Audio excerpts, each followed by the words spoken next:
Hello বন্ধুরা, দেখছেন কিভাবে কাজ করছে। আমাদের পাঁচিল টালি লাগানো হয়ে গেছে। টালিগুলো কীভাবে পরিষ্কার করবেন, পরিষ্কার করার বিষয়ে দেখুন কীভাবে আমি পাঁচিল পানি দিয়ে পরিষ্কার করছি। পানির অনেক কিছু হচ্ছে, নিজের কাজ নিজে করা অনেক ভালো হচ্ছে। নিজের কাজ আমরা নিজে করছি। এখানে করে পরিষ্কার করতে পারবেন।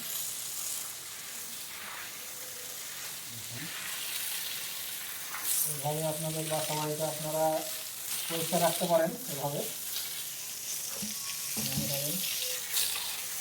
আর একটা বিষয় হলো, পার্কিং লাগানোর পরে অবশ্যই আপনারা পানি দেবেন। পানি না দিলে সে পার্কিংটা ঠিকঠাক হবে না, ভালো থাকবে না, অল্প দিনে নষ্ট হয়ে যাবে এটা। তার জন্য আপনারা পর্যাপ্ত পরিমাণে পানি ব্যবহার করবেন। বন্ধুরা, আপনারা সবাই ভালো থাকেন।